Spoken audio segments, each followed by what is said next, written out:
right, greetings, ladies and gentlemen. Welcome, welcome, welcome. It is March 2nd, Friday. We are live with the 18th episode of the Quad, and hopefully you guys stuck around if you guys were just watching Ward Up, because we got a nice little special edition of Bracketology following up on what the Ward Up just did today. With me, I got some of my favorite degenerates from the CSL joining us, because why would you spend a Friday night gaming or going out with people when you could be on a talk show talking about league brackets? Because, well, I mean... Oh, I am definitely not speaking, am I? I definitely forgot to put open mic. I thought this was your show! They heard... Hold on, let me turn that setting on really quick. They heard me, you guys didn't. Bam! Check that out. All right, cool stuff. That was fantastic. Can you guys hear me? All right, everything good? Can you guys? Yeah, no, we're on camera now. At this point, we're live. And we're live. Yeah, we're live and we're going. Hello, world. Yeah, I had this great intro planned. I was going to be like this, staring at the camera. I was going to slowly have finger guns rise, and this man's like, well, let me talk to the audience without the co-host. Well, it's one of those things that's like, I keep it, because you need to like either toggle push to talk, or you need to like have like the auto voice come on, and I keep forgetting to like balance that out between the obs mic too as well, so it gets messy. But what I was saying is, guys, welcome to the Quad. It is March 2nd. Friday night here. We are doing a Bracketology follow-up edition of the Quad. If you guys watched Ward Up, you guys would have gotten a nice little preview of the East, West, South, and North located, which you'll be able to find on youtube.com/CStarLeague after these shows are all over and you can catch up with what's going on. Obviously, what I was going to say is, why would you rather... play games or go see friends on a Friday night when you could sit around and talk about league brackets, right, guys? You guys are my friends, all right? First and foremost, hold on. Let's address that right now. Yeah, that's actually kind of true for me. I mean, I just moved to Vegas. I really have nobody. Listen, a Pumpkin ego boost is not a friend, all right, Fekkas? All right, guys. So basically what we're going to talk about today is a little bit of the follow-up of what they talked about on Ward Up here, and then as well we're going to look at some of the other regions, including the Big Ten West, the Big Ten East, the general Big Ten playoffs, the Peach Belt, and then maybe some afterthoughts on some of the predictions of the show, and generally how everything's going to lay out, look as well. For those that are unfamiliar, we could talk about things like how the broadcast schedule should in theory look. Will it be that way? It's like, we'll never know, but we'll have to see. But joining me, obviously, over to my right, I got Mr. Joshua Fekkas Quest, host of Ward Up, one of our awesome League of Legends caster. Below me, we have the man, the legend of Rocket League, joining us for a special League of Legends edition. Yeah, you could see it in the face. He's just like, damn, they gave away my secret about League of Legends. But you cast it like golf. Something, something, Jim Nance voice. Ellie's gonna pop this ball up and bring it back down again. Mr. Matt Howard, he's one of our editors for the writing department, and joining us is one of our newly crowned league writers, Mr. Christian Matlock, all the way from the lands of Mizzou. Is Michael Porter back yet? I heard he was coming back. I thought he got cleared, right? He's cleared. He's back. He's not back. He's dressed. He's in sweats. Who knows? Are we just like? Are you guys just crossing fingers that he'll be ready like tournament time? Like not conference tournament, but I mean, honestly though, this is classic Mizzou basketball. I shrug. I don't put much stock in college hoops, but if I were a betting man, we're not going to go very far. Interesting. They are a decent team. I mean, obviously running the SEC is not exactly the hardest table to run, but they seemed like they were doing all right. Surprisingly, though, this season the SEC has the most schools in like the RPI top 50. So, yay. Interesting. That's kind of crazy. Yeah, you can thank Kentucky for losing more games because of that. True. Obviously, we came here to talk about college basketball, and that's why we got Josh and Matt with us here today. So, looking at the Ward Up episode, can you guys give me a little bit of or I guess not just me, but the viewers, a little bit of a recap of what you guys predicted for the North, the West, the East, and the South? Let's start out with the South. Josh? Yeah, we pretty much... I mean, it was kind of between Texas Longhorn, University of Texas Austin Longhorns, and Texas A&M. Texas A&M have been pretty dominant traditionally over the years in the southern region. It has been kind of leveled out a little bit as far as, I guess if you want to call it power levels, has kind of leveled out there in the South. So it's kind of a toss-up, but some of us went with tradition, the Texas A&M. Some of us went with University of Texas Austin Longhorns. Now, what was the big? It was Matt. You were the one that went for UT Austin, right? If I'm not mistaken. Yeah, sure. I also did too. You did too. Okay. Yes, they both were Austin. That's right. I remember. What was the reasoning behind the UT Austin pick? Okay, so I guess the conclusion we came to was that the South is pretty much a toss-up right now, because while Texas A&M is sort of the front runner, both UT Dallas and UT Austin had taken a game off of the Maroon squad, so they were also very statistically similar. So it felt very much like anything goes, if that makes sense. So. If I have to pick between a 1 seed and a 2 seed, I'm gonna be honest, I'm gonna pick the 2 seed because it's more fun. And I love that. I love the idea of big rivalries making a transition into the collegiate esports space. So it's not so much that I would pick Austin to win off of is UT and A&M a rivalry anymore though? You're right. That's the real question now. As far as collegiate, great trash now. Ooh, yeah. As far as collegiate League of Legends go, not really. Not really. But in terms of like sports too as well, it's actually kind of fading. I can't remember where I read it, but in the grapevine, apparently they're trying to get a home and home series here in the near future again, just to kind of rekindle that fire. Or I don't know if maybe that was Texas Tech. I can't remember who the hell it was. Maybe. But yeah, no, definitely. Ever since A&M went over to the SEC, UT Austin and A&M just kind of haven't had that same hate for each other as they usually do. But we look at the. Don't live here. You don't live here, man. Houston. Well, it must be funny living in Houston because Houston's like this like tiny pocket, and then there's like the fans of like all the other teams. Like it just spreads out. Spreads out. It's like here's the Austin crew. Here's A&M. Here's Tech, and then there's us. We're like, yo, we're totally here. And then like Austin stole our head football coach. Now we're like, oh god, we're not relevant anymore. Yeah, if there is a rivalry in the South, imagine like that play with like dolls and just like. Oh God! If there is a rivalry in the South as far as Texas teams, it's University of Texas Austin versus University of Texas Tech, or not University, just Texas Tech University, and that's not. It's like a friendly thing. It's only because they've met in the finals in the last 2 years to get into playoffs, and Austin has beaten Texas Tech last 2 years, so. If anything, there's like a consistency going on there. But there was that like really sad but like cool manifesto that got put out too as well. Platypus. Platypus this week. I saw that. I kind of read a little bit of it. I'm like, aw, like. No, it's a great perspective. Yeah. If everyone wants to learn, like, there's only gonna be one winner, right? There's only like a handful of teams that are actually going to be regarded as the top 10. And I say handful. There's actually only going to be 2 handfuls because that's 10 fingers. But There's for any of the teams that aren't those top 10 teams, and nothing taken away from Texas Tech, like go read Platypus's his tweet longer. It's a great perspective on how you should view any collegiate athletics, collegiate camaraderie of anything, and in this case, collegiate esports, collegiate League of Legends, because he made a lot of good friends and he grew as a person. That's honestly like everybody should be learning that, should be doing that, no matter what. I mean, you win, lose, whatever. Grow as a human. That's what Platypus got out of it, and I really appreciated it. That's why I retweeted it. Wow. Well said. Well said, easily. I'm pulling up the bracket right now. They're going back to the South region. We have A&M, that's Texas A&M as the number 1 seed versus Georgia State, the number 8 seed.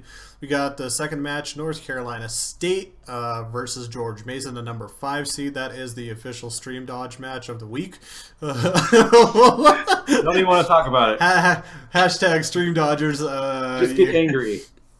The third match. Do you guys want me to go in on that? Like, I have a lot to. Matt and I already talked off stream about this. We will hold off if we can convince them at some point in this first week to get on stream. If they eventually don't follow through on a stream match, maybe we'll save that for a future quad. UT Dallas, number 2 seed versus North Texas, number 7, and then number 3 UT Austin versus Virginia Tech at number 6. This is obviously kind of an interesting group just because you kind of want to see who's going to come out on top of it, because you know that they're probably going to be the only sole representative come championship time. When plans come around, do you see anybody else outside of probably A&M or even say UT Austin that could get through? I'm still saying UT Austin, no matter what. Yeah, Texas A&M. They're always been a dominant powerhouse in bot side, but again, like it's kind of equalizing, and I feel like UT Austin can do it. Gotcha. Any other follow-ups and thoughts on the South region? Are they any better than they were last year? Actually, when we see it. Again, I mean, obviously this is a condensed playoff bracket compared to last year as well, but right, is the top 8 a better top 8 than what we saw last year? Or like quality. It doesn't even have to be like all teams. I don't necessarily. Go ahead. Yeah, I don't necessarily think that they've gotten better or worse. Yeah, but I do believe that overall the rest of the scene has gotten better. So now the South is kind of the dog playing catch up here. You know, as esports in the collegiate scene is now, I feel like kind of, with more buy-in and everything entering its toddler years, the South seems to have had the least amount of growth. You know what? I'm going to actually stop you because I would actually say the East is like that. You go and finish your topic. I do want to point out why the East would be that way, though. Sure. Can we save that for the East region? I was assuming assuming that would transition to the esports Kanye over here. Like, I'll let the South finish here in a sec, but let me talk about the East region. You wanted 3 experts. No, it's true though. There is a I could definitely understand a debate for which of those 2 regions might not be up to par. But all in all, I just feel like the South has always had A&M, and A&M has never really been the champion for them, and it doesn't really look like they're going to be that this year. And nothing else has been all that spectacular for them. So I'm just having a hard time believing that the South is any sort of power in terms of the League of Legends scene. Interesting. Now, I mean, here's the thing, right? As well to think about is that A&M has actually gotten a reasonable amount of coverage out here in general public discourse for their esports achievements. The problem is that they're at A&M. It's like one of the more like they're, what was it? They have like this like super like army mentality kind of thing going on with their like marching band and junk, and like it's a very kind of, I guess, the 12th man. Yeah, it feels like a very kind of conservative school in that regard. So they're getting all of this coverage, but at the same time, if I were going to pick a candidate for a school that was going to get an actual varsity esports program, they would be like my 9th or 10th pick out here. Just because despite all their achievements, I don't know that they have an administration that's going to be super on board with this sort of thing. So, I've talked with some of their administration on that, and no, they are not on board with it.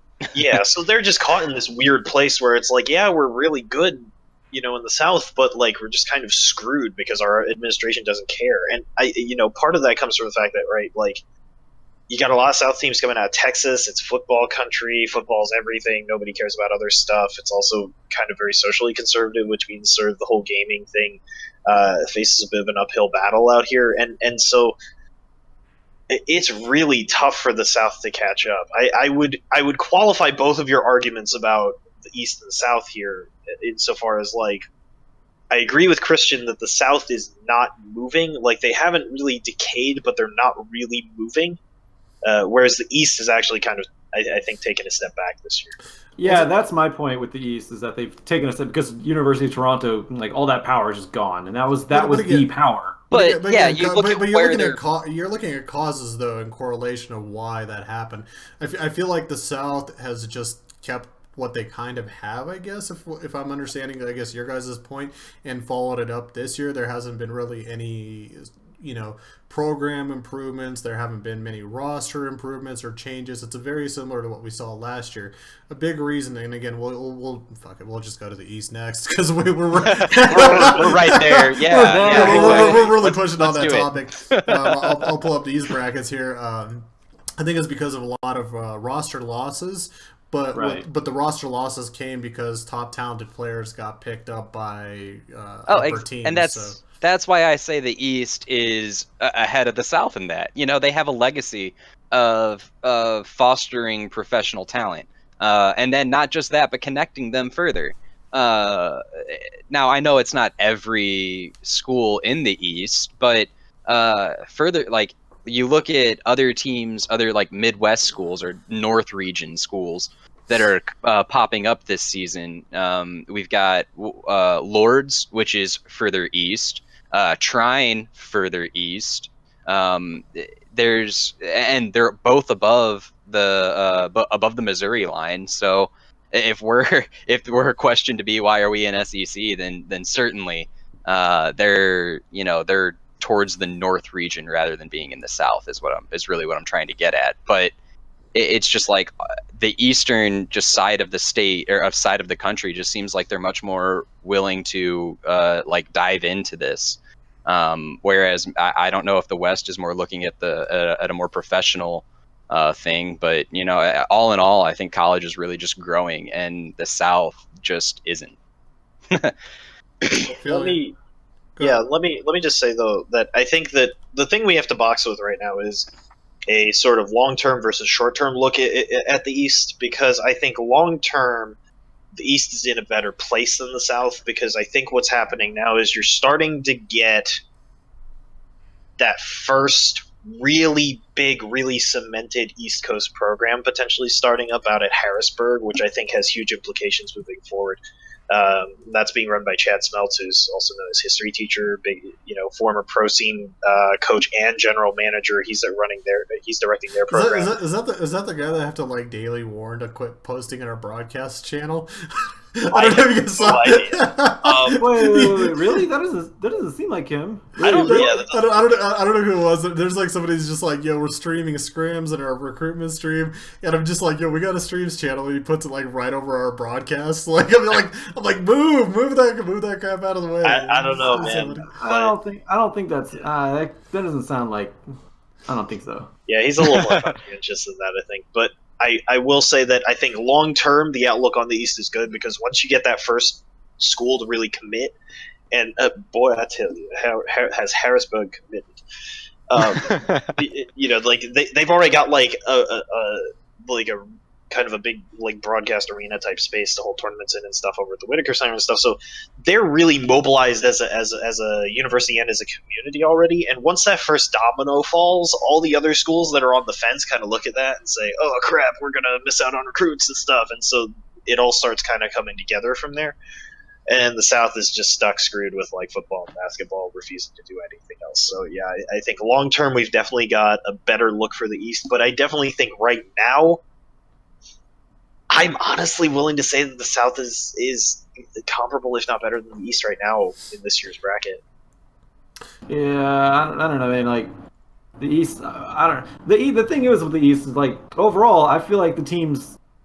I don't know, like besides Carnegie Mellon, which I think they've relatively stayed the same. In fact, they have a boot camp vlog. Though I know they've been working hard toward getting into the playoffs, which congrats to them, they did. But I mean. Without Toronto, the East really doesn't have anybody else besides Carnegie Mellon. There's Concordia Esports, which they're there because of name. Western Purple, which is London, Ontario.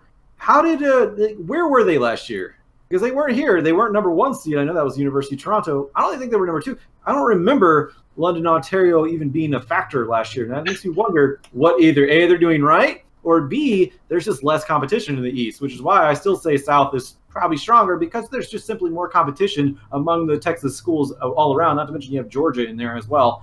But in the East, they don't really have a standout school besides Carnegie Mellon, And I mean, they still fell short last year to University of Toronto, who is now essentially gutted compared to what they were last year. Still in the playoffs, but they're not what they were. What is interesting, though, we've been talking a lot about Carnegie Mellon, and I think we would be remiss if we didn't bring up the Ryerson Rams, who actually 2-0'd Carnegie earlier this year.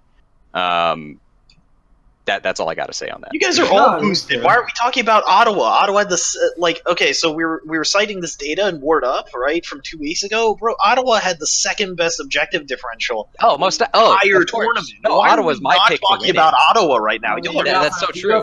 You also talk about the strength of the region. I mean, yeah, they might be able to show up numbers, but I mean, who are they going against? That's true. And then we bring up the strength of schedule argument again. I ain't gonna get into that. But I do know they're not going against Columbia College. They're not going against a UCI. They're not going against Simon Fraser. They're neither UT Austin or UT Dallas, right? I mean, I think that the thing that I will give Ottawa is when they play bad teams, they win, right? Well, that's good. In dominant fashion, right? In a fashion that is more similar to UCI, yeah. Right. And that's the thing is like A&M is the best representation of the South, and even their wins don't really seem. I mean, they were also one of like 4 or 5 teams through what was that week 5 at the time or week 5 at the time that hadn't, or through week 4. Sorry, it was week 5 prep through week 4 that had dropped a game. They were one of like 5 teams that had done that. One of the others being Robert Morris, and I've said the entire season that RMU is not who we thought they were. So, like, again, Texas A&M is the best that the South has to offer in terms of like record and things like that, and they don't look that great. And historically speaking, they've been the best they had to offer, and they still hadn't looked that great. So I think the South is just, they started off behind, and with no movement, they stay behind. And the East has some sort of representation from Toronto. They get it from now Ottawa really showing up big time. We've been talking about Carnegie Mellon, and I think it's just, that's where I really put the eggs of this basket, of this argument, is in the likes of Toronto, in the likes of Ottawa, and now Western and NYU. I always thought was a pretty solid team as well.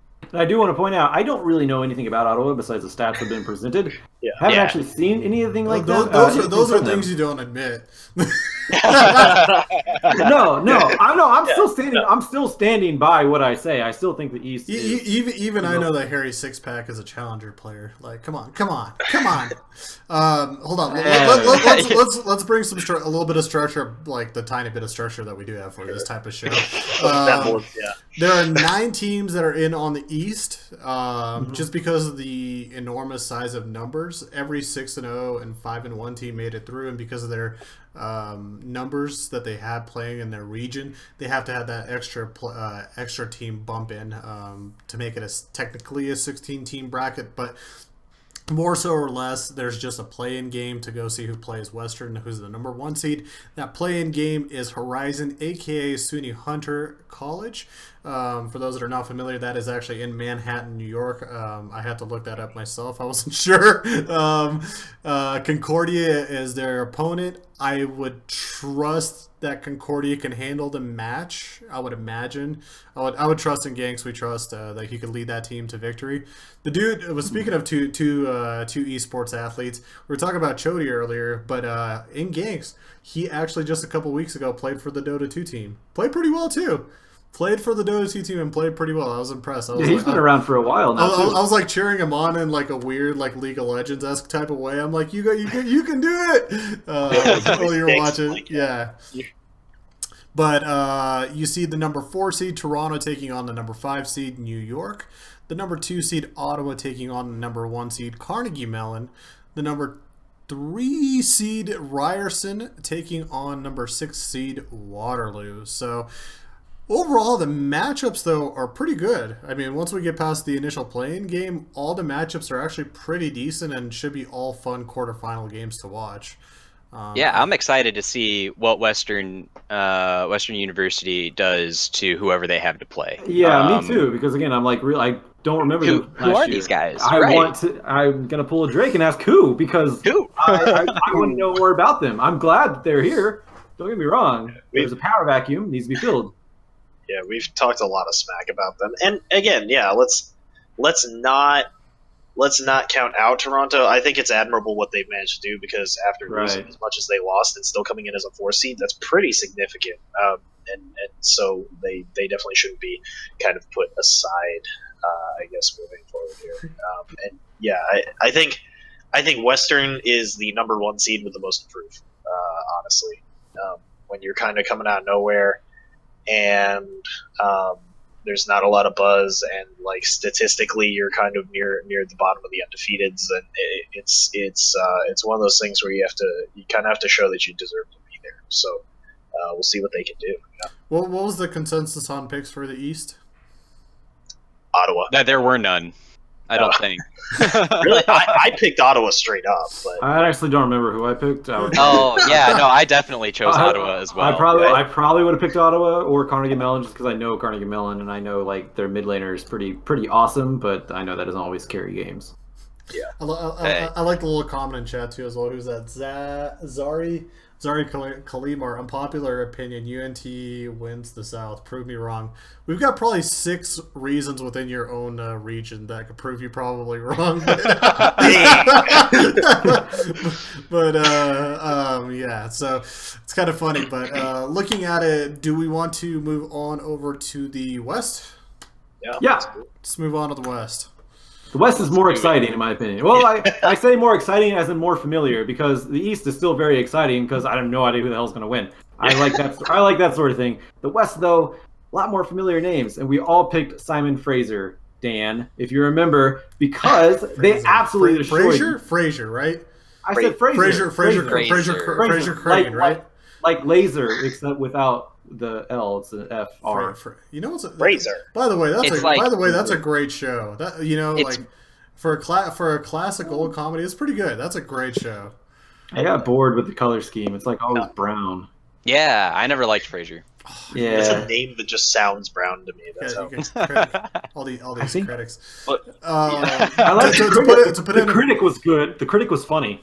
To put in a tiny bit of context before we keep diving further through the West. Yeah, nice one, Josh. Thanks. We got the number 1 seed getting a bye with SFU. Then you've got the second match, which is the number 4 seed, University of British Columbia versus Cal Poly Pomona. The number 3 match, UC Irvine versus the University of California, Santa Barbara, UCSB. And then the number 4 match, UC San Diego taking on Utah. So another pretty good group. Similar reasons why there's 7 teams instead of 8, as same with the East. I had 9 instead of 8, is just based off of numbers in the region. They did not have enough to fill in that 5 and 1 spots all the way through 8 teams. So after seeing that really epic match that we saw in week 6 between SFU and UCI, SFU kind of dominated. They were pretty damn good. They were pretty clean. So they really earned that number 1 seed going into these playoffs. But it's not an easy road. There's way too many talented teams in the way here. You guys take it away. Let's be real. It was epic for somebody. It was epic for SFU. It was kind of an epic implosion for UCI. But let's be honest. I'm actually starting to wonder if now, put on your pointy hats here, but like, did UCI throw that so they didn't have to play UBC in playoffs? UBC, that's scary. I don't think they are. I don't think they That are. is. Especially because they took them down 2-0 before. But I'll go back to, I literally cannot explain how it just entire season just turned around on a dime like that. Well, I'm gonna actually like just put that into like to a rule standing contest. Throwing is illegal, and UCI, if they did throw, they would be out of the tournament. And therefore, exactly. They're not out of the tournament. Therefore, they did not throw.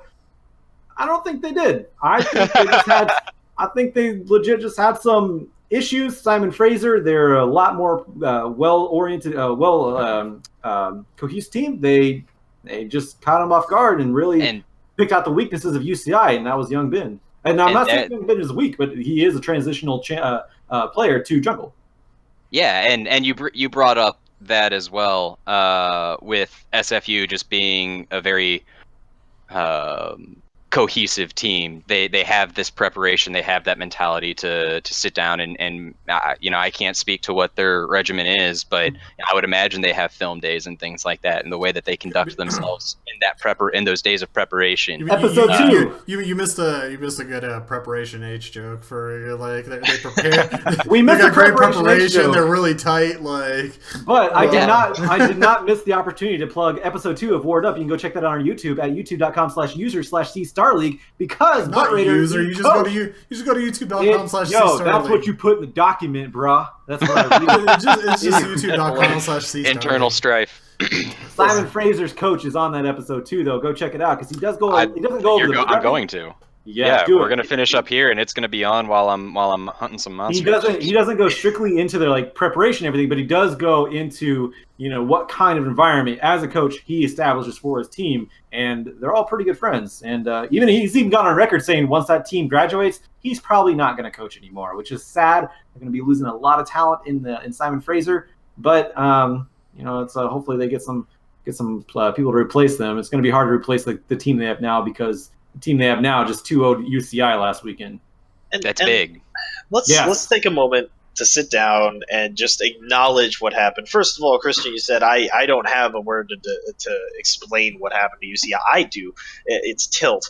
And let's be honest here, right? I mean, when a team comes out and they throw you off balance and they hit you in the mouth in the early goings in game 1, and the game kind of snowballs out of control on you, and you come into game 2 and they do the exact same freaking thing with better results in the following game, it throws you off, right? So here was my argument, right? Like, Fekes came out and was like, yeah, man, we were all totally on the SFU hype train, blah, blah, blah. And I'll be honest with you, right? I am also on this SFU hype train, but it's almost like I do it under protest.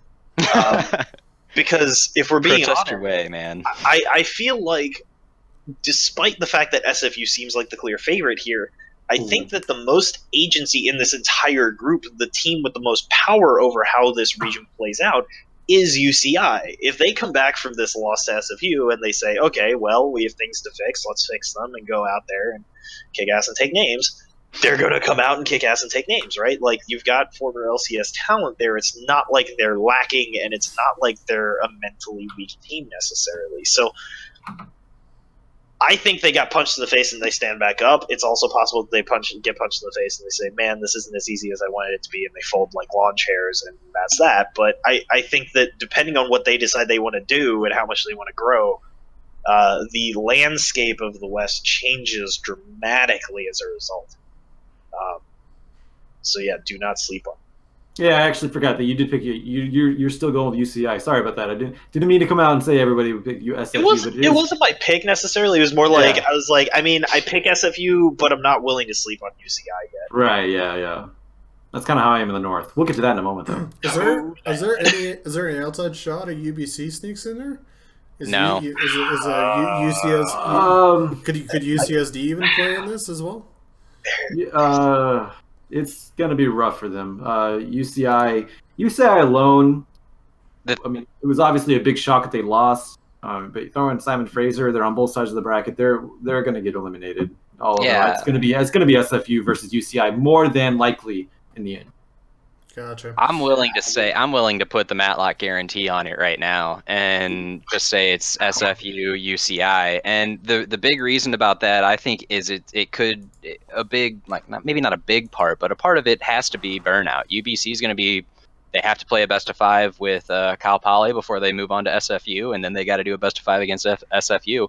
And UCSD even, as well. They're going to have to just as the team that isn't UCI, also going up against that kind of Titan, the way that you prepare is going to be vastly different than the way you prepare for the likes of Utah or, I don't know, pick any one of their other opponents. So it's just going to be, it's a way different match for them.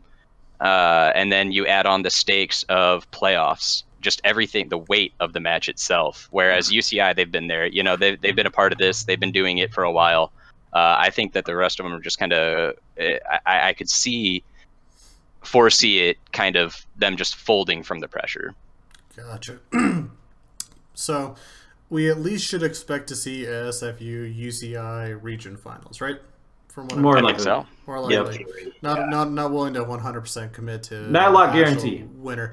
The Matlock guarantee. Could the well, obviously second place falls into the play-in because could this be possibly one of the more dangerous play-in schools? Regardless, is this a team or like whoever finishes second place? Is this a potential team? Whether it's an SFU, UCI, could we see them in the championship at the end of the day?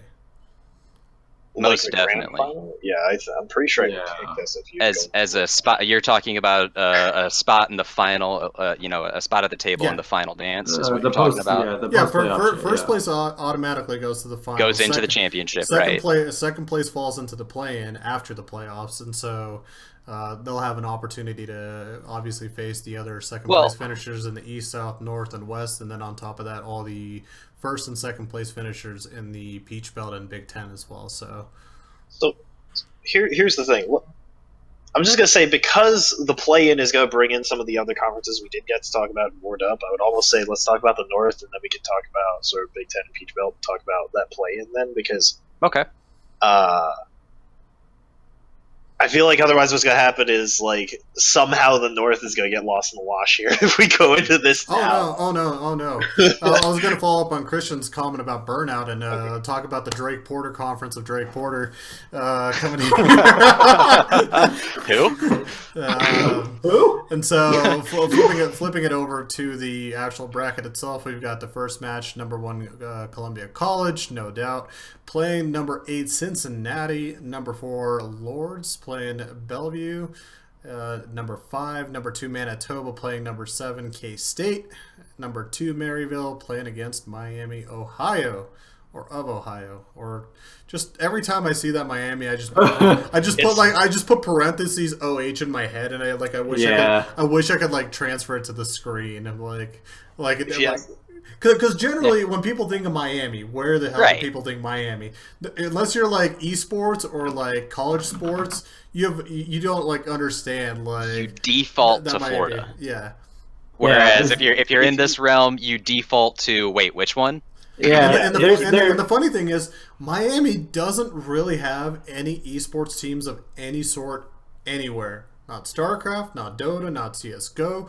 I maybe at some point had some league teams like in lower divisions, but nothing of actual relevance from the Florida Miami that actually played. So that's kind of interesting. So plus Miami of Ohio now is a fairly supported program too as well right now, and they fall under the NACE banner too as well for organizer.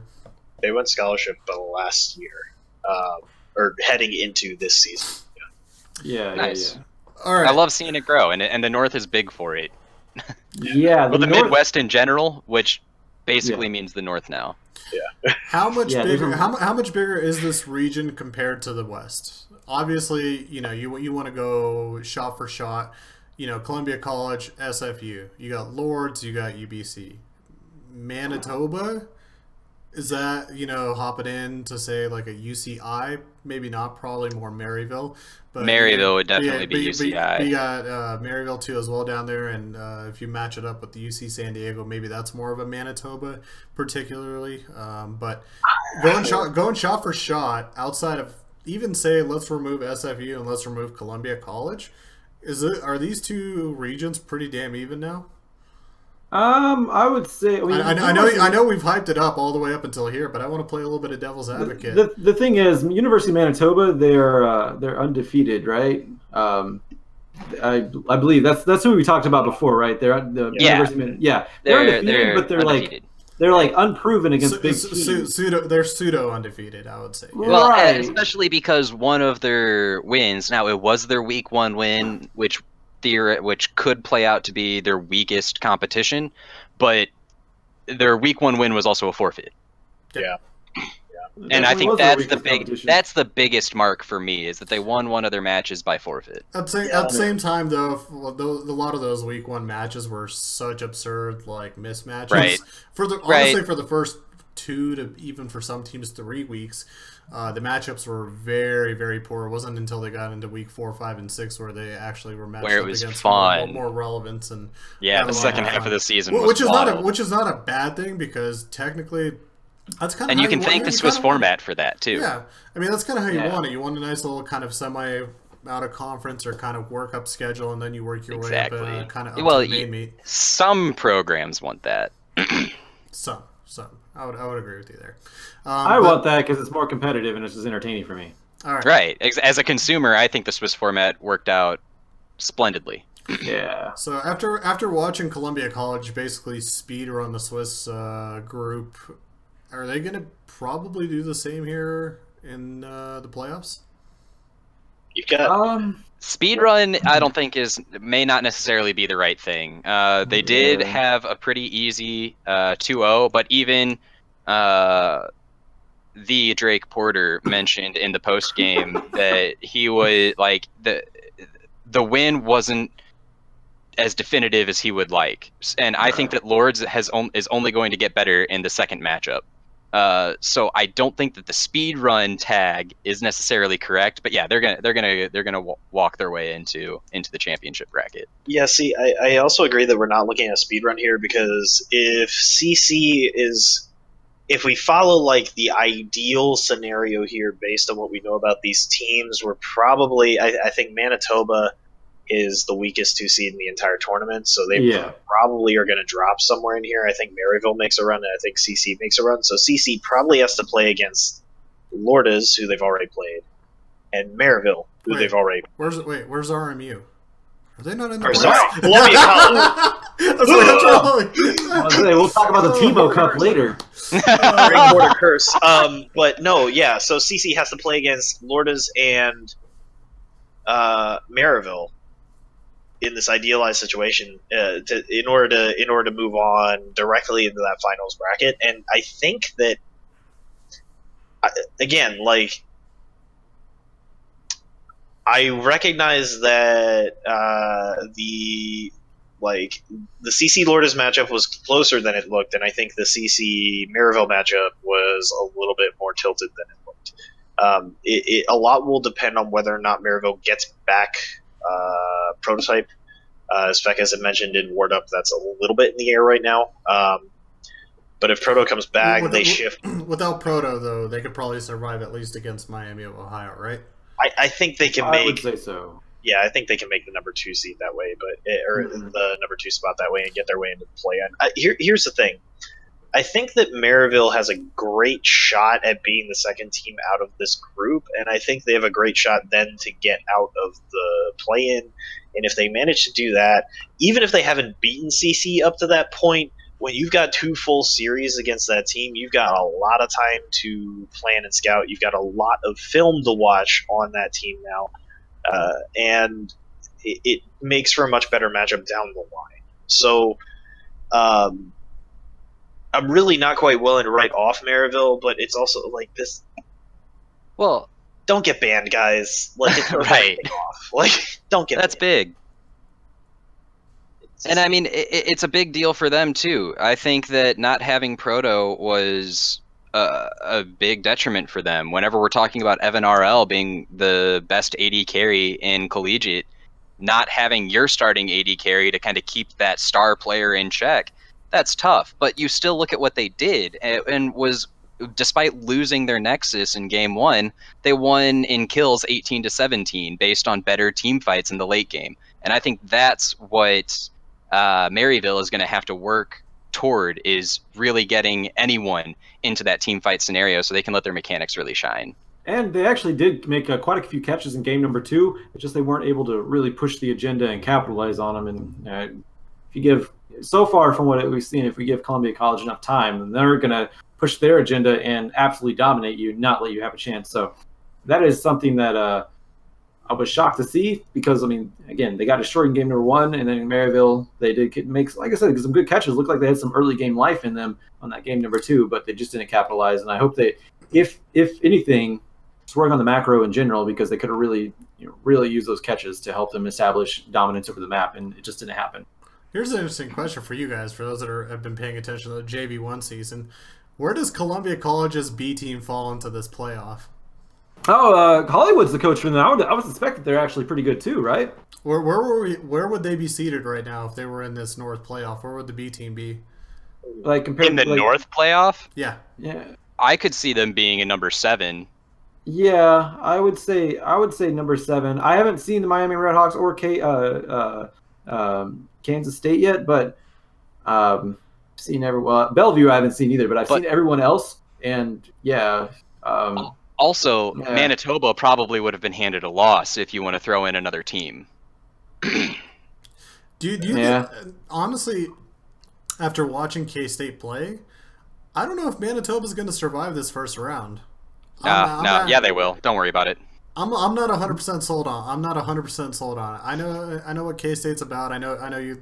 I know we got like one little box down here that just like I hope Kansas Can't do anything. I'm like yeah, like I hope Kansas loses all their teams. Like they never play League of Legends again. Apparently Kansas is the worst place on Google earth. pulls the fiber out of the ground. Just like I hope they're done now. I'm sitting here like, man, it costs an arm and a leg to fly to Indiana, but yeah, apparently Kansas is the worst place ever.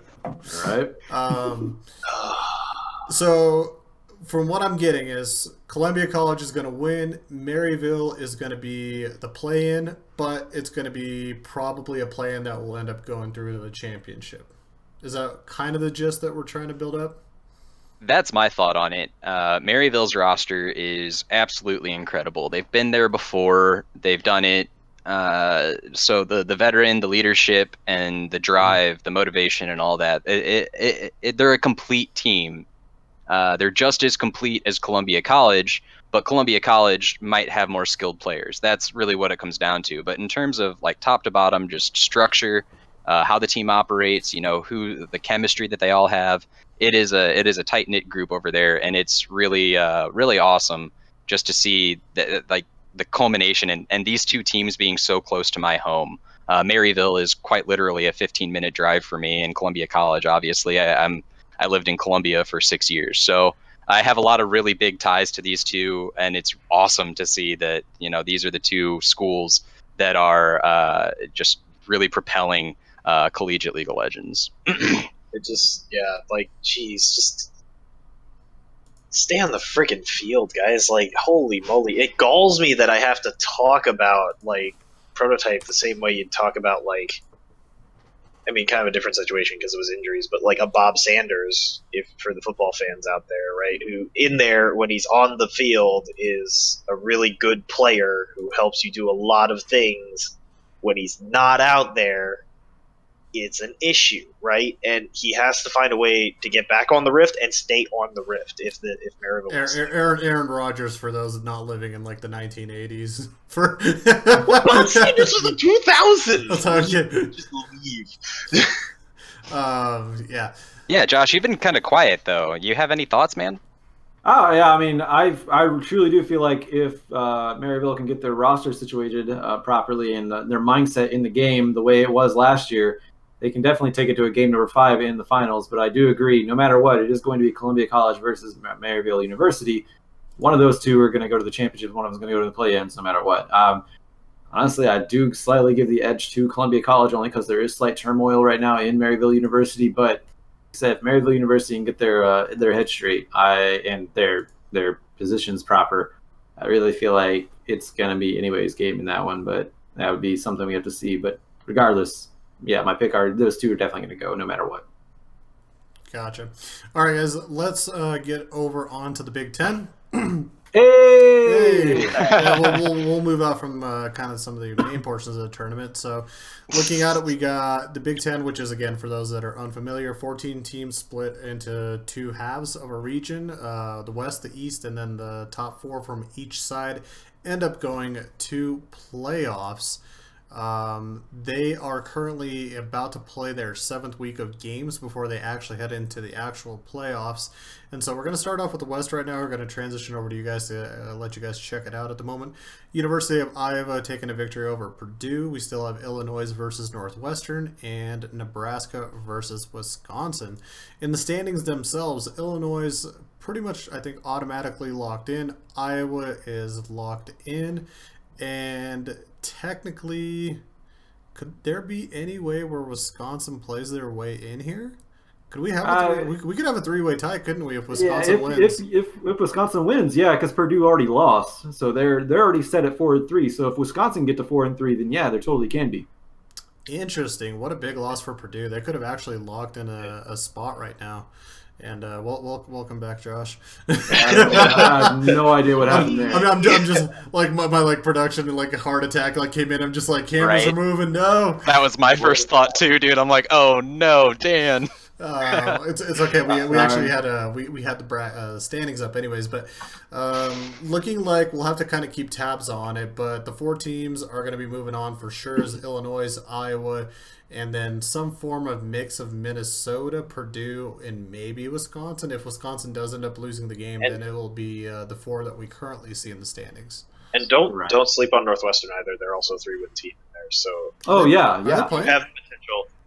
Yeah, they play. I'm like, who are they playing? If they somehow, I saw some ungodly chance to take a game off Illinois here in the last week in the battle for the Sweet Suit Tomahawk. I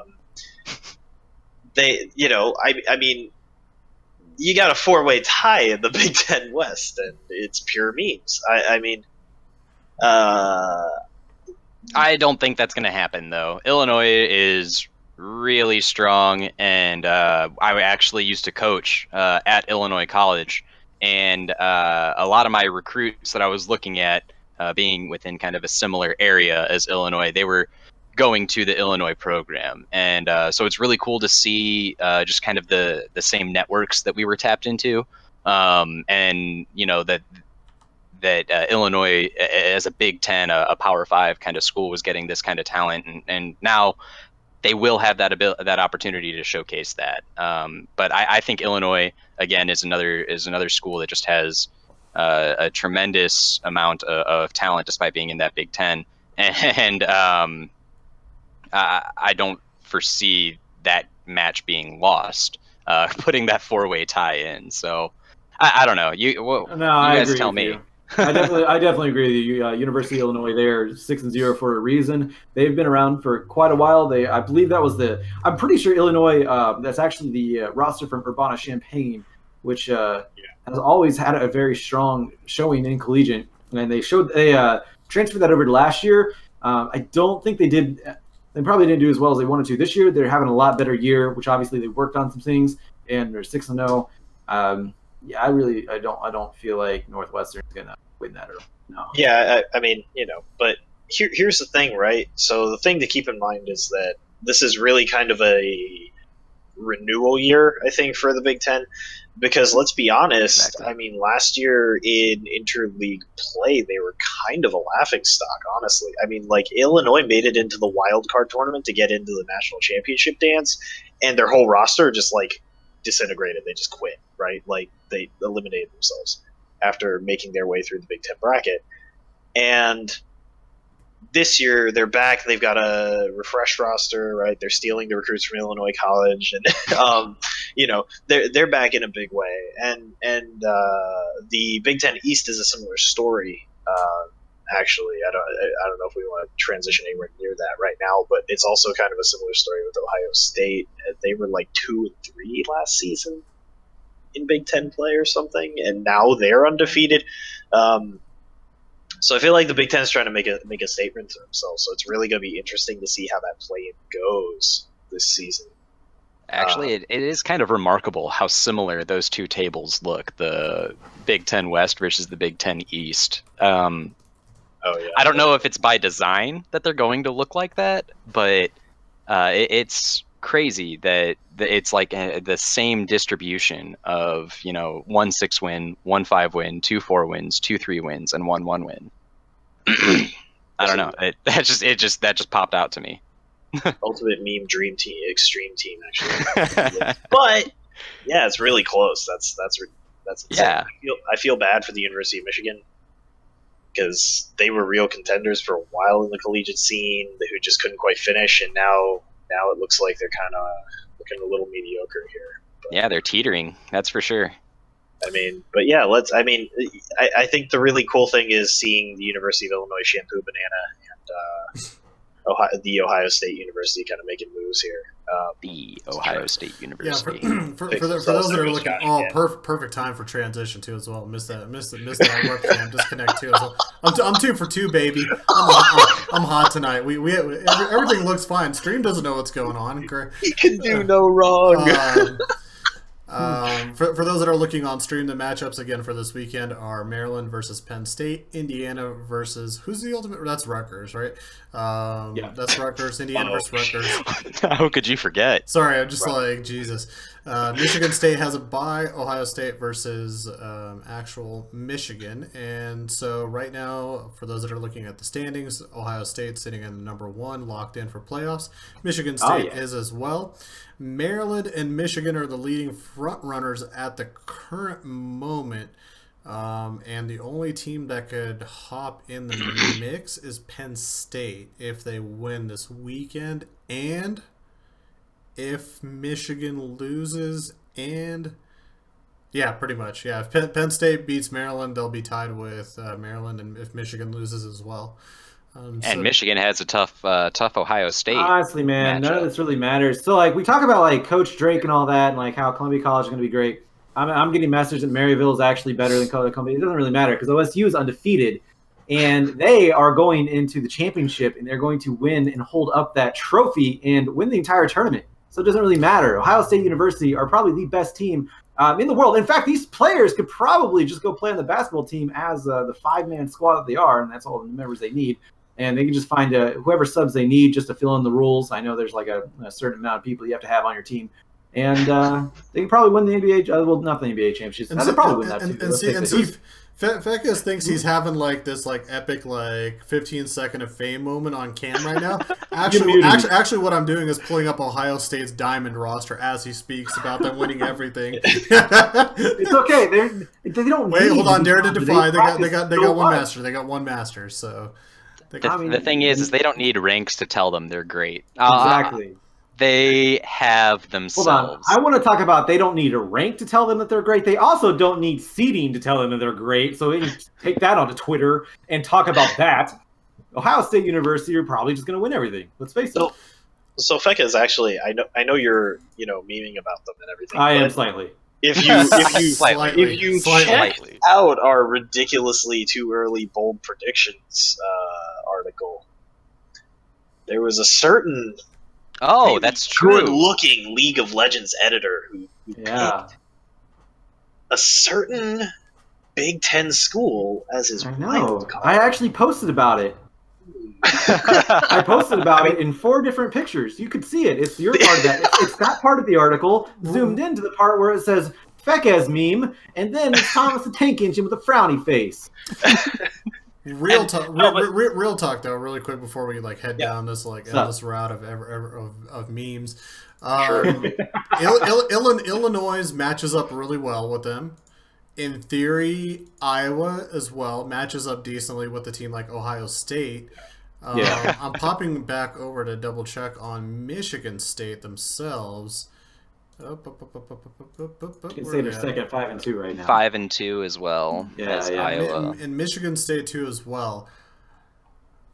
I mean, tough call. It's a tough call. I think there's a clear-cut 4 teams that are going to be the top 4 of the 8 playoff teams that are going to be entering this, but again, memes aside, I don't think it's that clear that Ohio State gets a run through. I feel like Illinois could give them some trouble. Iowa could give them probably some trouble too as well. If they that is kind of that is kind of the thing with the Big Ten. I mean, yeah, they're getting. I mean, it's no secret rather that the Big Ten, like, they're all paid just to be in the Big Ten. They get their scholarship money. Like, that's great. But at the same time, like, the caliber of schools in the Big Ten, like, they're not quite up to the region as, like, definitely the North, and then some of the ones at the West, like Simon Fraser.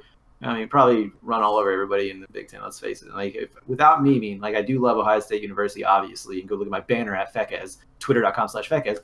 But at the same time, like, there's a lot of teams that just are out progressing the Big Ten. That's not in the Big Ten. Like I said, a lot of teams in the North, things like that. So, that's what makes the Big Ten very competitive. But at the end of the day, it is hard to say that they are. Any of them can actually get into that finals of the championship. Like, yeah, they're playing for a play-in spot, but at the same time, like, I mean, going past that, it's kind of hard. Depends on seeding, of course, and who they play. If they play like someone in the East, they might have a chance. Gotcha. Yeah, I definitely agree with that. Like, here's the problem, right? Because the Big Ten and also our next topic of discussion, the Peach Belt, because they play in these sort of isolated league systems, I think you end up with a problem in terms of their longer term development, right? Structurally, because they're not really playing against top tier teams until they hit play in. So yeah, there's no season development is the thing. Like throughout the season, they're not getting better. Yeah, like they get into the big dance, but I don't feel like they get as much development out of it. So I think that like they're kind of in that same conversation with the East and the South, only they're not getting the benefit of kind of playing against top tier teams from the East and the South. Just gotta chill. Right. Just gotta chill when you talk about the East, huh? I'm just such a stirring orator. I know. Really All right. credit. To not keep things going on too long, let's move on to our favorite group of the who's of who's playing with each other this year, and that is the newly formed League of Legends Conference of the Peach Belt Conference, which is an actual real D1 conference via the NCAA. I'm pulling it up right now on stream, and you guys can see right now they have 10 teams out of what, they're 12? 14? 10. There's 10 teams. Is it 10 teams? We have only? 10. I don't know what the top 8. I keep adding schools like to the conference like over and over again. I think the Peach Belt actually only has 11. I think 11 teams. I'm like every time I keep adding, I'm like every time I'm like, yeah, the Peach Belt has got like 32 teams in it, right? Guys? But either way, regardless, it's the top 8 out of the 10. So, the top 8 out of the 10, yeah. So it's similar to the Big Ten. Let's keep in mind, like this was pointed out to me. Matt pointed this out during the ward up, or actually maybe prepping before. I was prepping beforehand because they have 9 weeks of games, but it's actually, or 9 rounds of games, I should say. It's actually a round robin, so everyone's playing each other. It's not the Swiss style, which is kind of threw me off because they all have to play each other multiple times. Well, not multiple times. They all have to play each other, and they have to pack it into a different schedule than what the actual conferences are. So that's why there's 9 rounds. Not everyone's played each other yet. So their playoff is actually going to be in early April, if I remember the dates correctly. I think it's like the 9th through the 13th or something. They're going to do like a 4-day playoff thing, which I think is really cool. But looking at the conference, this would have been a really fun JV1 conference to look at as an actual group. When you look at it relatively, like this is not a conference that honestly is ready for CLoL-esque type of varsity D1-esque play. Just being flat out honest. I mean, only really North Georgia and Augusta would maybe be on the bottom half of the ranked teams right now currently that we have in CLoL. So looking at it, this would be a fun group that we could have had probably in JV1 if they participated, but overall, because their skill levels are fairly relative to each other, and because we haven't had a chance to really see them participate and play yet, this is going to be actually an intriguing weekend to watch them when they actually do have their playoffs. It almost reflects actually to me the atmosphere of an actual like conference basketball tournament, where you right now at the current moment have these smaller D1 conferences that are actually playing their conference tournaments while nobody knows that they're going on unless you go to the school. But they're usually a lot of fun because for them, they only get 1 seed in a tournament.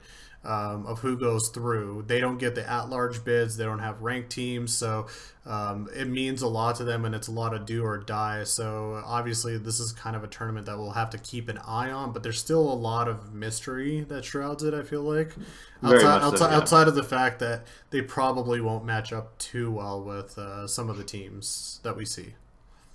Right. I know the Peach Belt Conference, in a lot of the leagues, is kind of a butt into the joke, but this is actually beautiful for these schools because, well, yeah, right now they're not. I mean, they're all comparable to each other, but they probably can't stand up to anyone else outside of the Peach Belt Conference. But they're all getting their scholarship money for this, and that will hopefully strengthen them for next year to attract new talent. And that's actually one of the beautiful things about this. You have to start somewhere, and hopefully Like, somebody will want to travel to, say, some from the United States who's like maybe a master or challenger player looking to go to college, wants to travel to North Georgia, University of North Georgia, and hopefully strengthen that because it's guaranteed money for your scholarship. So hopefully that works out. And that's my take on the Peach Ball Conference, because like you said, it's shrouded in mystery.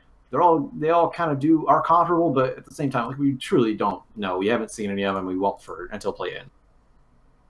Gotcha. Yeah, it's the Peach Belt is Belt.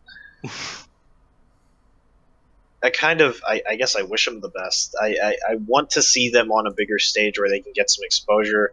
On the other hand, I'm not sure I want to see how they may get exposed, if that makes sense, because these are not teams that we've heard a whole lot of conversation about. These are not teams that are picking up the big-time recruits. They're really, I think, honestly, just kind of starting in terms of a more structured approach to esports. So is there long-term potential there? Yes. Is it less than 3 years away? I kind of struggle with that. And so, I think this year, the Peach Belt is kind of stacking itself out right now. So we'll have to see how Georgia College does. They're playing Lander. That ought to tilt the way of Georgia College. But how North Georgia does against Young Harris, but Young Harris hasn't looked very good. So I mean, honestly, you're probably coming out with a clear front runner, a couple of teams, a couple of losses behind them, and then Augusta probably figures into a fourth spot. But it's going to be a fun playoff to keep track of, but I think ultimately you're going to hit the play-in, and that's kind of going to be where the fun stops, unfortunately. Yeah. Gotcha. I was taking a look at some of those teams, and throughout both Ward Up and the Quad now, I've kind of been talking a little bit about the mindset of a competitor and how there's a lot of put me out in front of anyone. It doesn't matter. Put me on camera. It doesn't matter. Put me against Maryville. Put me against Columbia. Whoever it might be. Number one, give me them. There's a lot to be said for that. And if you take a look at some of these teams in the Peach Belt, none of them list their ranks or anything. And I don't know what battle fee or whatever their user interface might be if it's so difficult to add your rank. But North Georgia, the best team in that conference, they've listed most of the entire team's ranks, and I think there's a lot of confidence coming out of that camp. Going forward, they're there to say that we're the best here, and that they're making that declaration, and it's pretty obvious that right now that's the truth. You hear that, North Carolina State and George Mason? You hear that? Let's actually. You hear that, guys? Yeah, there's a point in there that I want to just harp on briefly. Like, let's be real. So hats off to North Georgia for putting as much of it out there as they're able to put out there right now. But let's be real. If you're scared to show ranks, if you're scared to show quote unquote strats on stream, you're already not in the right mindset. Like, you're scared to lose. You're not trying to win. Oh, I get to play devil's advocate right now. Oh, I'm so excited.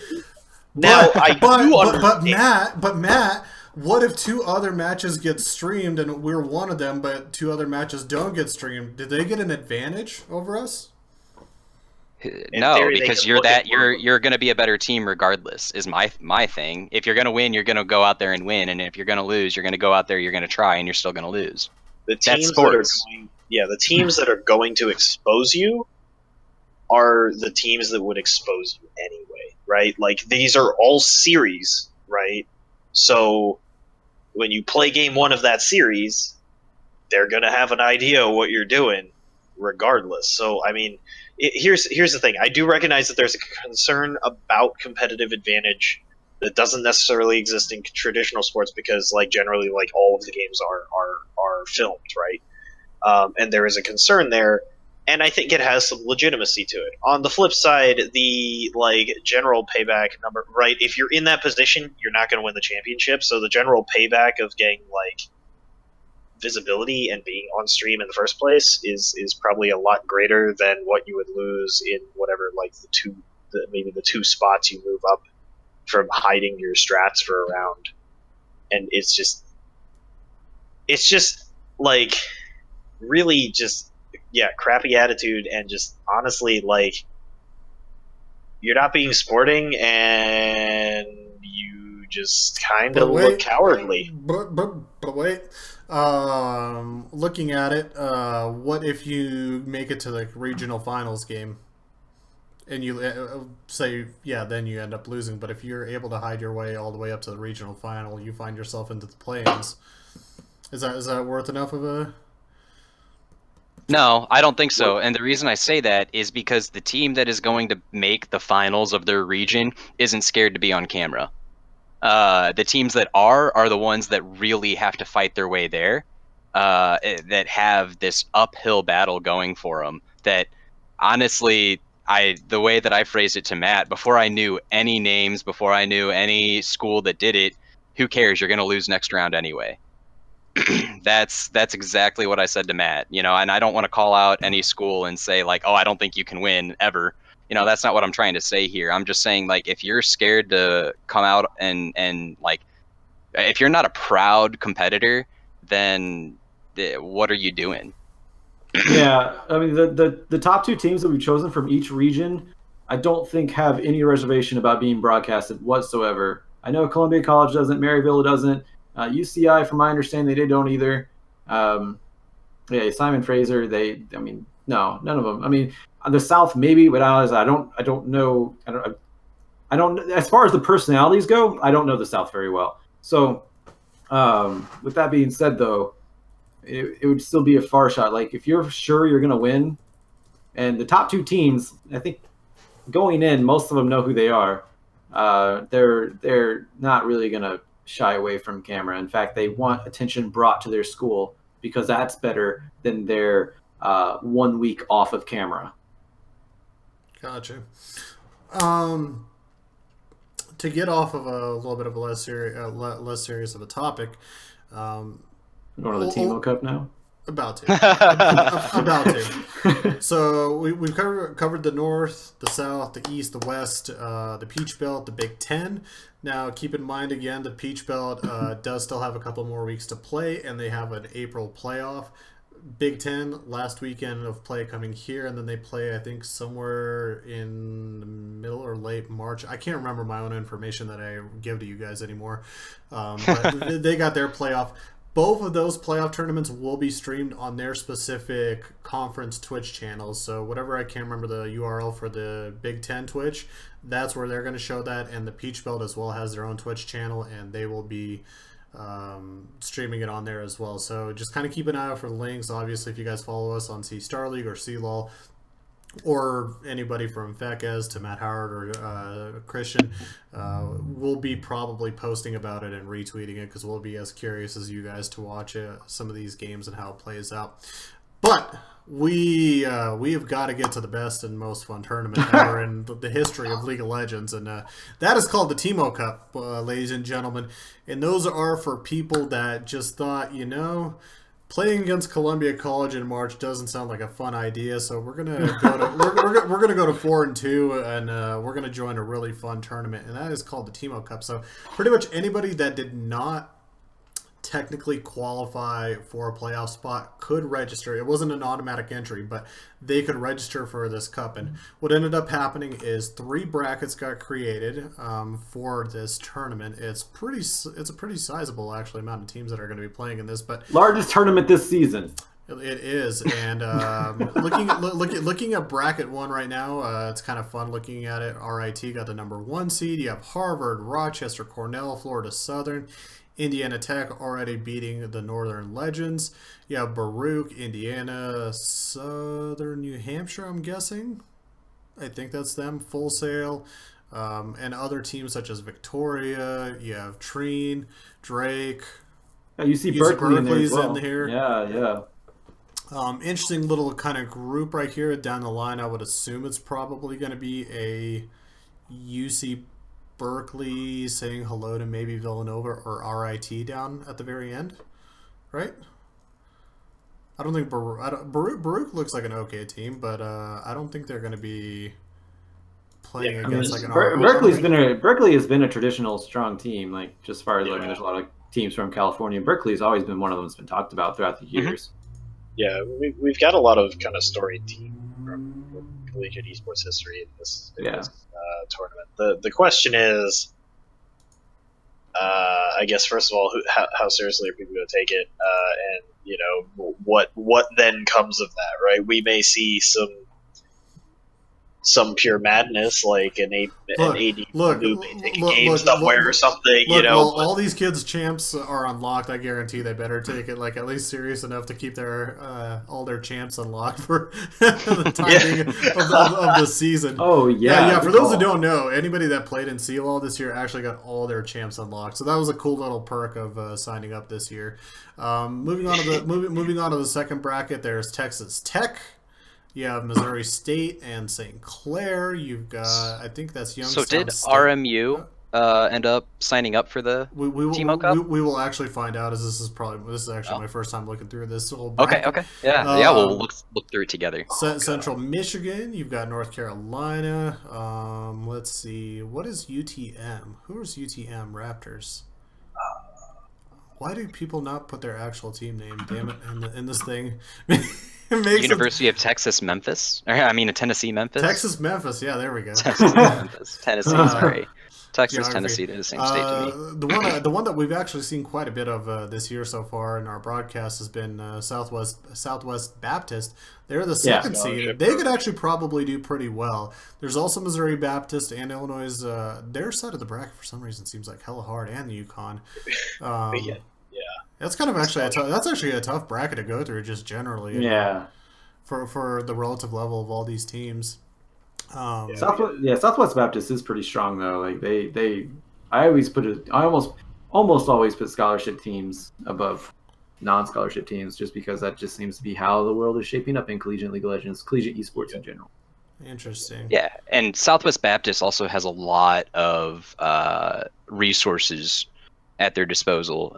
They get all the same resources that their athletic, and it's almost kind of like shoved down their throats that their athletic people do. You know, like I think we talked about this before, how they have like dietitians and their like biology and every like their school programs are actually using the esports team as not necessarily doing studies on them, and not what I'm trying to say, but kind of like the application of some of these studies in terms of bone posture, or, bone structure, and just like your posture when you're playing and how that affects the brain and things like that. They're taking a lot of science, a scientific approach to the success of their team, and I think that's really neat.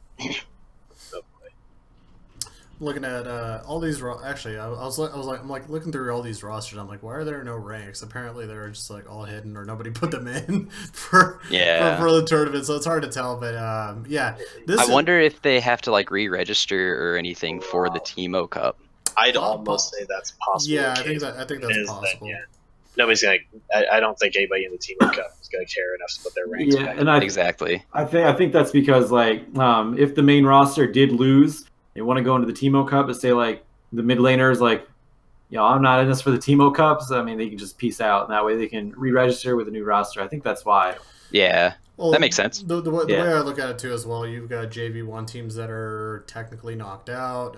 You have some players that come in. They could technically, as long as they have 6 players or like they have a player leave, they can still register one up for a participant if they wanted to add to the team. So let's move on to the third bracket, and that one I think is Illinois State, if I'm not mistaken, at the number 1 seed, the Redbirds.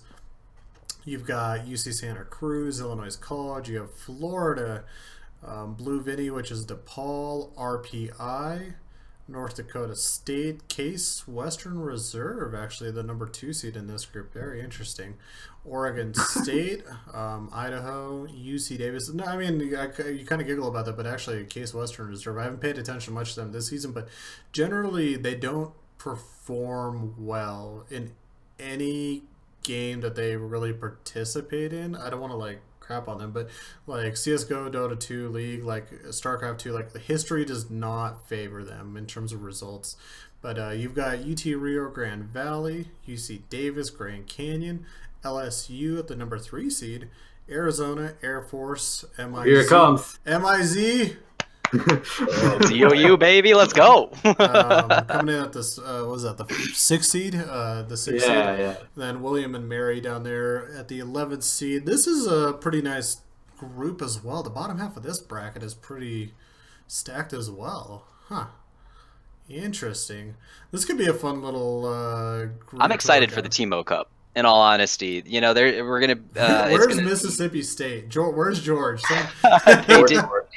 I don't think they signed up. He had actually talked about that during the Ward Up rather. Man.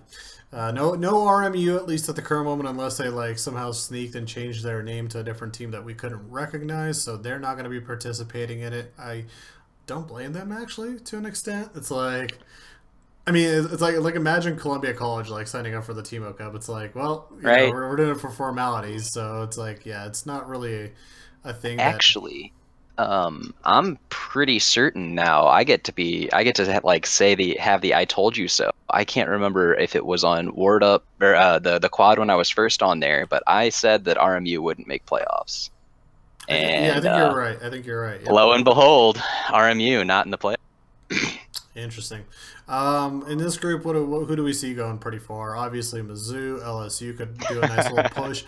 Maybe Case Western, but I don't know much about them. I want to say UC Davis as well and Grand Canyon have as much of an opportunity. That bottom half of the bracket's kind of ridiculous, but there's Wyoming, RPI, DePaul. You have your Illinois State as well. I don't know what Florida's really capable of, and as well there's UC Santa Cruz.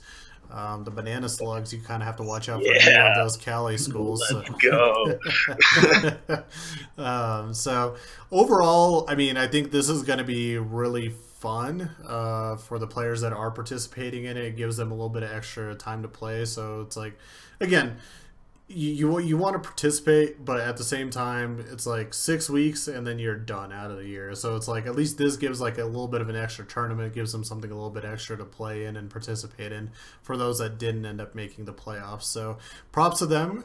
Wish all the competitors good luck. Based off of how CLoL scheduling is going, there's a good chance we're going to be ripping your guys' match on our stream schedule pretty damn soon. So I wouldn't be too surprised that we'll be covering it here on this channel on Saturday and Sundays where we can't get the actual CLoL playoff matches if scheduling doesn't work out. So any thoughts generally on the Timo Cup? I'm going with Texas Tech. They have a very strong roster. They've been together for like 2 or 3 years now, and they're number 1 seed in Group 2. So I was going to go over Texas Tech in that one. I don't think they all feed into each other. I think they just like literally like they have like there's 3 brackets, and if you win your bracket, it's like I don't know how that was working. It's like hooray, just like here's some RP. Yeah, it's like it's RP. It's not even like technically real currency. I guess Riot can just produce that anytime they want. It's fiat money. Yeah. I think it's a good initiative, right? I mean, just right. It's fun, and that's the thing though is like. This gets to be the fun side of it now. You know, teams are going to play some wacky team comps, and you know the guys are going to go out there and just regardless of outcome, we'll literally see Timo. Yeah, exactly, and it's going to be. I think all around, I'm excited just for the players to just continue getting games in, and just growing. And kind of a networking opportunity, I guess, too. You know, these players are going to be seeing each other some of them for the first time, and it's just, you know, that could be the spark, that could be something down the road. So it's just really cool that the season doesn't just stop after 6 weeks. All right, guys. Well, any final thoughts on generally the bracketology side of things? Any other last comments? Any other things that you guys might want to note? Is there anything that you guys want different or changed? Bold prediction. You want to do a bold prediction? By the way, before you go too deep in the off chance that you're about to say something about play-ins or the championship, we will have another quad episode here in a few weeks to discuss some of this stuff too as well. Is it that bold that we need? Well, because we'll reference it. we were bold enough to put out an article. So I'll be honest. I am gonna make Drake Port. I am going to reignite bracketology beef with Drake. You see, this was my introduction to the fellow last year, and this year, I was gonna say I think it will be the most fun if Columbia College gets picked off in the bracket before the championship game. I honestly I looked at it and I said, you know what, Maryville may get 3 shots at these guys, and I don't think they'll make it through 3 shots at them. So That's I think actually an exciting point right there. Can you actually imagine what the landscape, like the landscape of the playoffs and the championship looks like? I know that Drake would actually disable his Twitter account, which is what half of Collegiate LoL's been pushing for at least a year and a half now. So, as much as we do poke fun at him for giving out the memes, he actually does take it quite well. Oh yeah, no, absolutely. I think he's a consummate competitor, and I think he does a great job wherever he goes. I just think it would be a fun meme if he didn't make it, and it's nothing personal, Drake. Please don't take it that way. I mean, at the end of the day, doesn't anyone want to see Goliath fall? Oh, absolutely. Like at the end of the day, like that's all. It's nothing personal. It is just how great would it be if the best team fell before the finals. That's why I was a Vanier fan last year. Like, let's be real, everybody was a Vanier fan, man. They didn't know this was like a thing. They made East semis or something, right? Like they were like, oh, League of Legends. We're just like, how long can this 18th seed just keep like rolling through? What the crap, dude? They're like, oh, people get scholarship money for this, and like crapped all over a couple teams like. Yeah, that's funny. Yeah, I think my ideal scenario. Honestly, my best case scenario for all of Collegiate League moving forward is if a North team does not make the national championship. Because ultimately, that promotes parity, it gives other regions confidence in challenging the North, and I think it helps disperse some of the wealth in terms of players, scholarships, and infrastructural talent. Gotcha. It would be really interesting to not see a North team make it. Trying to think of anyone who could be in their place. Is just Simon Fraser. Simon Fraser. Oh God, can we not do Simon Fraser UCI? Can we have be like Simon Fraser Texas A&M? I was about to say my bold prediction would be A&M making it out of the first round of the play-in. That's my bold prediction for the season. I don't think that they're gonna. I think that legitimately they're cut off. They'll win the South. Or maybe they would go straight to the championship. It's so convoluted. They would go straight to the championship bracket. But so they would get first rounded in the championship. My bold prediction would be they'd get second rounded. So the Kansas City Chiefs. Exactly. Looking at you, Joe. Somehow it all came back to Kansas again. Jesus. Hey, Kansas City is in Missouri, sir. Well, what's the worst? There's two parts. There's the bad half of Kansas, and then exactly. There's the bad half of Kansas City in Kansas, and the good half in Missouri. Hey, I actually like what's the downtown area? I keep always forgetting it. Power and Light. Power and Light. God, that's actually a cool place. I've been down there a few times. It's wild. Yeah, it's a lot of fun. Yeah. All right, guys. I'm not going to let you guys get too many closing statements since you've talked way too much today already. But in regards to content pieces, anything cool going on that you guys are going to be releasing here pretty soon, Matt and Christian? I've got some cool preview articles coming up on matchups. I'm looking forward to really being able to get into the details on some of these matches specifically, rather than the brackets as a whole. So that's really cool on my end. Personally, that's what I'm looking forward to. Gotcha. Yeah, we are also spitting out I believe an op-ed coming up on bans, why they're bad and disruptive, and why you shouldn't be a scumbag and get banned. Gotcha. Josh, what do you got going on? On Twitter, I do ward up whenever games don't want to, or whenever teams don't want to hide their strats, like broadcast. So until then, stream your matches, teams. Until then, I'm going to be collecting unemployment because I don't get any pay when I don't work. So thank you, teams. Other than that, that's me. You can follow me on Twitter, twitter.com/Fekez, P-E-K-E. At Fekez. Cool stuff. Fekez. Cool stuff. All right. For the general populace to fill you in with what's going on. General CSL games like CSGO, Dota 2, JV1 League, StarCraft Remastered are heading into their playoff break right now as they finish up the reschedule week coming up. So no week content coming up for next week, but we should have another episode of Ward Up and as well also the quad next Friday if you guys are looking to come back.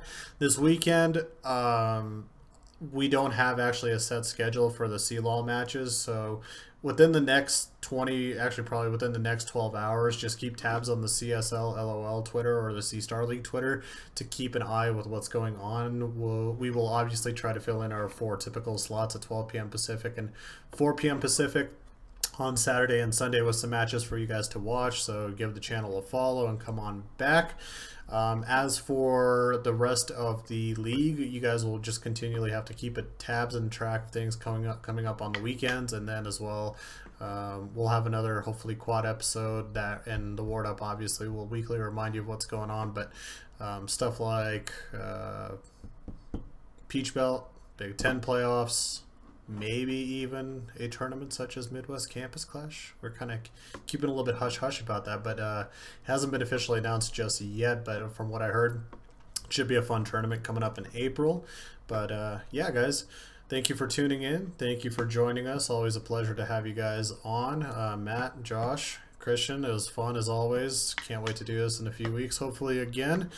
And for everybody watching, you guys have an awesome and safe weekend. We will be back with League of Legends before you can even blink. But until then, get some shut-eye, get some sleep, and we will see you guys then. Have a good weekend.